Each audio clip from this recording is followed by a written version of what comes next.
मी एवढंच आपल्या सर्वांना सांगेल, अधिकाऱ्यांचं काम करत असतात. अधिकाऱ्यांनी आजपर्यंत जे काही कागदपत्र माहिती आम्हाला मागितलेली आहे ती आम्ही दिलेली आहे. आज मला इथं बोलावलं आहे तर मी तिथं जाऊन जी माहिती द्यायची आहे आजपर्यंत दिलेली परत एकदा ती माहिती देईल, त्यांच्याशी संवाद साधेल, चर्चा करेल. त्यामुळे अधिकाऱ्यांच्या बाबतीत बोलायचं झालं तर ते त्यांचं काम करतात. याच्यामागे काय विचार, कुठली शक्ती आहे हे आज तरी मला सांगता येणार नाही, पण सामान्य लोकांची चर्चा केल्यानंतर कुठं ना कुठंतरी सर्वच लोक, जे काही युवा संघर्ष यात्रा असेल आणि जो काय आम्ही आवाज एका मोठ्या बलाढ्य शक्तीच्या विरोधात सामान्य लोकांच्या वतीने उठवत आहे, कदाचित त्यामुळेच ही कारवाई झाली असावी असं लोकांचं मत आहे.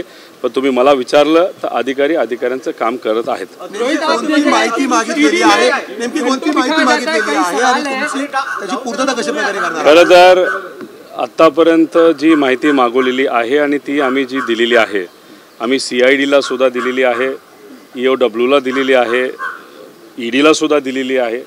परत तीच माहिती मागितल्यामुळे ती माहिती घेऊन मी आज ED ऑफिसला स्वतः जाणार आहे. याआधी वेगवेगळ्या नेत्यांना तासनतास आपण पाहिले की दिवस ED ऑफिसमध्ये बसवलेले आहे, कशी मानसिक तयारी तुमची झालेली आहे? नाही, मानसिक तयारी म्हणजे तिथं गेल्यानंतर अधिकार तो त्यांचा असतो, तिथं त्यांचं चालतं, ते जसं बोलतील तसं आम्ही करायला तयार आहोत. आणि चूक केली नसेल तर मग घाबरायचं कारण काय?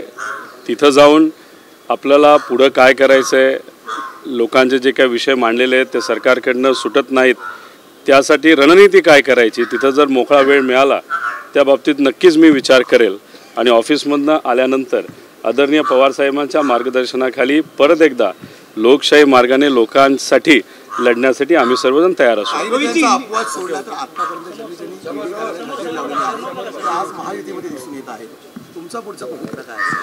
बघा, मी या सगळ्यांच्या प्रेरणेने चालणारा एक कार्यकर्ता, एक मराठी माणूस आहे आणि यांच्या मार्गदर्शनाखाली चालणारा जो कार्यकर्ता असतो तो कधीही पळून जात नाही, तो लढत असतो, संघर्ष करतो.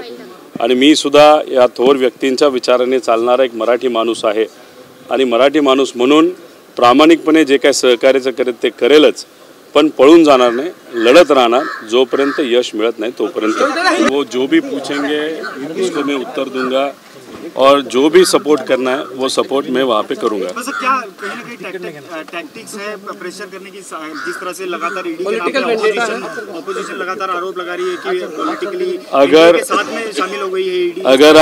अगर आप ED के अधिकारी के बारे में बोले तो वो उनका काम कर रहे हैं, उनके खिलाफ मेरा कुछ भी नहीं है. मैं तो हर वक्त उनको सपोर्ट करने के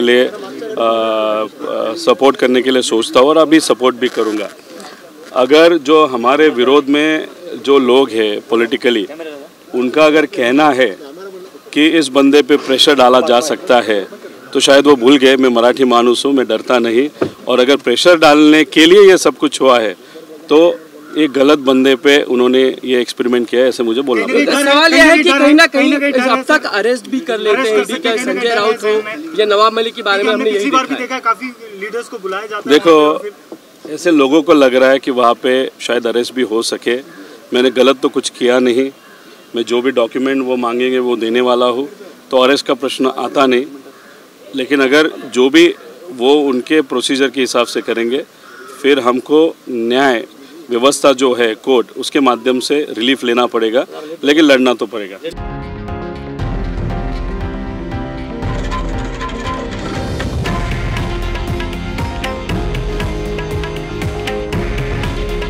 हे आहे देशातील नंबर 1 न्यूज नेटवर्क आणि आपण पाहत आहात TV9 मराठी.